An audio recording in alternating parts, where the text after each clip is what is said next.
भारत में खेती से जुड़ी कई समस्याएं हैं, जैसे कि महंगे बीज और खाद खरीदना, फसल बेचने में बिचौलियों से परेशान होना और नई तकनीकों और सरकारी योजनाओं की जानकारी न होना। लेकिन अब इन समस्याओं का हल है एग्री जंक्शन। जी हाँ, ये एक ऐसा केंद्र है जहाँ किसान बीज, खाद, उपकरण, कृषि ज्ञान और बाजार सभी एक जगह प्राप्त कर सकते हैं। इसके साथ ही किसानों को सरकारी योजनाओं के तहत प्रमाणित सब्सिडी वाले उत्पाद भी मिलते हैं। एग्री जंक्शन का उद्देश्य किसानों को बिचौलियों से बचाकर उन्हें सीधे मंडी और ऑनलाइन प्लेटफॉर्म से जोड़ना है, जिससे वो अपनी फसल का बेहतर मूल्य प्राप्त कर सके। इसके अलावा किसानों को कृषि वैज्ञानिकों और सलाहकारों से फसल सुरक्षा और तकनीकी मार्गदर्शन भी मिलता है। इस केंद्र को खोलने के लिए किसान सरकार की कृषि योजनाओं के तहत आवेदन कर सकते हैं। साथ ही केंद्र पर कृषि विशेषज्ञ किसानों को मिट्टी परीक्षण, सिंचाई विधियां, फसल सुरक्षा और सरकारी योजनाओं की जानकारी देते हैं। केंद्र पर किसानों को डिजिटल प्लेटफॉर्म से अपनी उपज बेचने के भी अवसर मिलते हैं, जिससे वो अपनी फसल का उचित मूल्य प्राप्त कर सकते हैं। कृषि स्नातक युवाओं को रोजगार से जोड़ने के साथ ही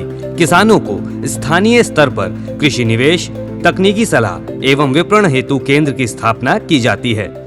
एग्री जंक्शन की स्थापना हेतु उत्तर प्रदेश सरकार द्वारा प्रशिक्षण, 1 वर्ष के लिए मकान किराए एवं ऋण पे ब्याज अनुदान उपलब्ध कराया जाता है। नवीन कृषि यंत्र जैसे ड्रोन, हैप्पी सीडर, कंबाइन इत्यादि यंत्र अनुदान पर उपलब्ध कराए जाते हैं। एग्री जंक्शन केंद्र के द्वारा कृषकों को डिजिटल मार्केटिंग एवं ई नाम मंडी पोर्टल से जोड़ने का भी काम करती है। कृषकों को सरकारी योजनाओं से अवगत कराया जाता है, जिससे उन्हें लाभ मिलता है। इससे किसानों को कम निवेश में अधिक मुनाफा मिलता है। सरकार की तरफ से एग्री जंक्शन सेंटर खोले गए, जिनसे बेरोजगारों को एग्री जंक्शन सेंटर खुलवा के रोजगार दिया जाए, इसलिए सरकार की तरफ से ये योजना चलाई गई। एग्री जंक्शन के फायदे बहुत सारे हैं। किसान यहाँ सभी जरूरी कृषि उत्पाद उचित दाम पर पा सकते हैं और बाजार से सीधा जुड़ाव होने से उन्हें उपज का सही मूल्य भी मिलता है। नई तकनीक और वैज्ञानिक खेती से उत्पादन और गुणवत्ता में सुधार होता है। सरकारी योजनाओं के सहयोग से कम लागत में बड़ा मुनाफा संभव है। अधिक जानकारी के लिए अपने नजदीकी कृषि विभाग या कृषि विज्ञान केंद्र से संपर्क करें या www.agriculture.up.gov.in पर लॉगिन करें।